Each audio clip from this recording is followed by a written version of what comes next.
चला या व्हिडिओमध्ये आपण प्रेझेंट टेन्सचा चौथा प्रकार प्रेझेंट परफेक्ट कॉन्टिन्युअस टेन्सचा अभ्यास करणार आहोत.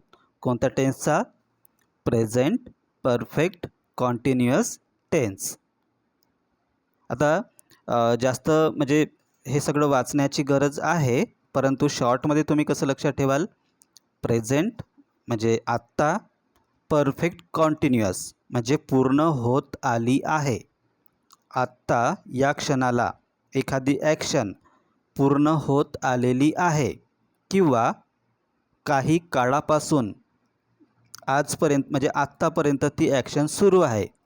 अशा ॲक्शन्स शो करण्यासाठी present perfect continuous tense use केला जातो.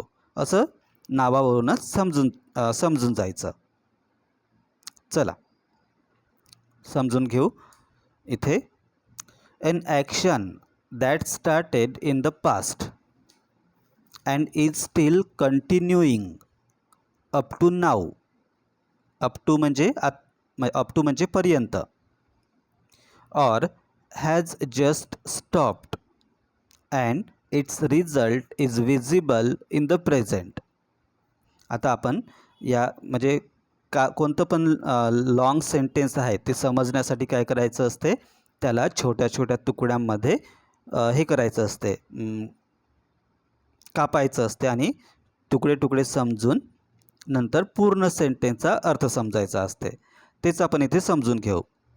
N action that started in the past. अशी ॲक्शन जी पास्टमध्ये सुरू झाली. And is still continuing up to now. आणि आतापर्यंत बोलण्याच्या वेळेपर्यंत ती सुरू आहे. पास्टमध्ये सुरू झाली, आत्तापर्यंत ती सुरू आहे, किंवा बघा आतापर्यंत ती सुरू पण असू शकते, नाहीतर हॅज जस्ट स्टॉप्ड किंवा आत्ता बोलण्याच्या 1 मिनिटाच्या अगोदर ती म्हणजे पूर्ण झाली आणि तिचा रिझल्ट आत्ता दिसत आहे. म्हणजे जी ॲक्शन अशी ॲक्शन जी पास्टमध्ये सुरू झाली आणि ती आत्ता बोलण्याच्या वेळेपर्यंत सुरू आहे किंवा आत्ताच पूर्ण झाली, म्हणजे पास्टमध्ये सुरू होऊन आत्ताच पूर्ण झाली आणि तिचा परिणाम, त्या ॲक्शनचा परिणाम दिसत आहे, आत्ता दिसत आहे बोलण्याच्या वेळी. अशा ॲक्शन्स प्रेझेंट परफेक्ट कॉन्टिन्युअस टेन्सच्या स्ट्रक्चरमध्ये शो केल्या जातात. एकदा पुन्हा ऐका, समजा आणि स्वतःच्या भाषेमध्ये लिहा किंवा कोणाला तरी सांगा. शिक्षकांना सांगा आपल्या इंग्रजीच्या. आता बघा स्ट्रक्चर काय असतो? हॅव किंवा हॅज. आता बघा परफेक्ट असल्यामुळे, परफेक्ट टेन्स असल्यामुळे हॅव किंवा हॅज लागेलच. मग त्याच्यामध्ये मग कंटिन्यू असल्यामुळे, कॉन्टिन्युअस पण असल्यामुळे बीन, मग V1 ING एवढं लागेल. हॅव किंवा हॅज, त्याच्यासोबत बीन, V1 ING. एकेकाचा विचार करून बोललो आपण. हॅव बीन V1 ING किंवा has bin V1 ING.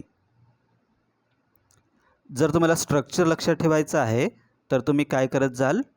Present perfect continuous टेन्सचा स्ट्रक्चर लक्षात ठेवायचं आहे, तरी एवढं लक्षात ठेवायचं. Have been studying, has been working, हे असे रेडमध्ये जे दिले आहेत ते लक्षात ठेवायचं. हे लक्षात ठेवायला सोपं जाते. प्रेझेंट परफेक्ट कॉन्टिन्युअस टेन्समध्ये हॅव बीन स्टडिंग किंवा हॅज बीन वर्किंग. ओके, असे कोणता पण एक्झाम्पल तुम्ही असं लक्षात ठेवू शकता रेड कलरमधला. समजलं? बघा तुम्ही कोणता लक्षात ठेवाल तुम्ही स्वतः डिसाईड करा आणि नोटबुकमध्ये लिहून ठेवा. रेडमधलीच बरं. आणि कोणत्या पण टेन्सचा स्ट्रक्चर जर तुम्हाला लक्षात ठेवायचं असेल तर हेल्पिंग वर्ब लक्षात ठेवायचं आणि त्याच्यासोबत वर्बचा कोणता फॉर्म यूज केला जातो ते लक्षात ठेवायचं. मग हे तर तुम्हाला माहीतच आहे. आय म्हणजे I have, you have, we have, they have, students have. He has, she has, it has, student has. Okay. Next आता बघा examples. I have been studying English for 3 years. बघा, एखादी ॲक्शन पास्टमध्ये सुरू झाली आणि आत्तापर्यंत ती सुरू आहे, म्हणजे 3 वर्षापासून मी इंग्लिश शिकत आहो. आत्तापर्यंत शिकत आहो 3 वर्षापासून. समजलं, पास्टमध्ये 3 वर्षाच्या अगोदर ती ॲक्शन सुरू झाली आणि आत्ता बोलण्याच्या वेळेपर्यंत ती ॲक्शन सुरू आहे. समजलं पहिला सेंटेन्स. आणि इथे जास्त सिन्स किंवा म्हणजे फॉर किंवा सिन्स दोन्हींचा म्हणजे वापर होतो. समजलं, सिन्स. आणि तुम्हाला माहीतच आहे सिन्स कशासाठी. आता बघा एक्झाम्पल्सवरूनच आपण समजून घेऊ.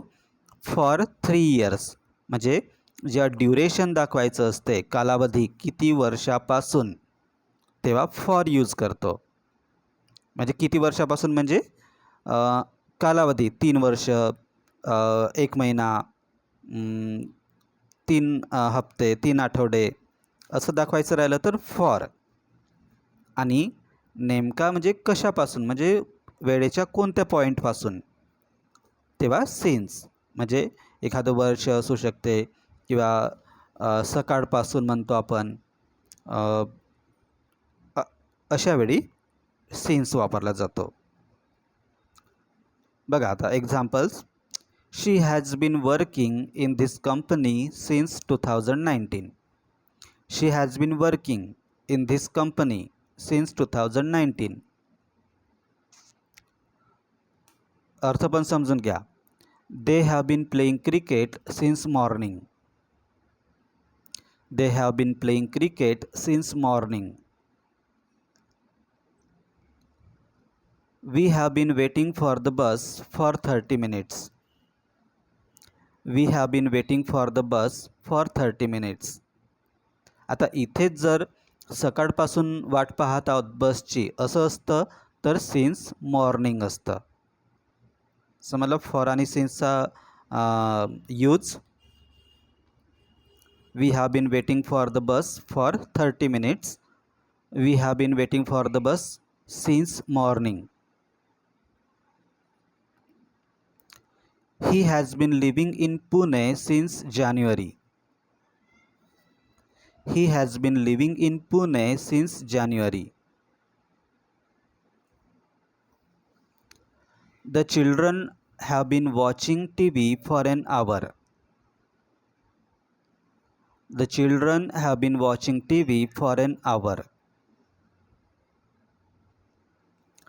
It has been raining since early morning. It has been raining since early morning. My father has been reading the newspaper. My father has been reading the newspaper. इथे काहीतरी पाहिजे होतं, इथे आलं नाही.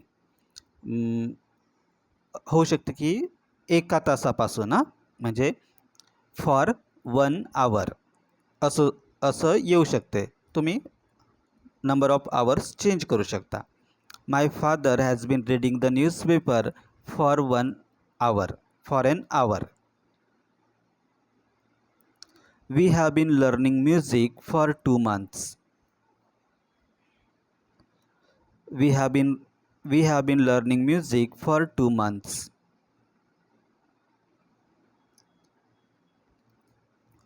The workers have been building the bridge for a years.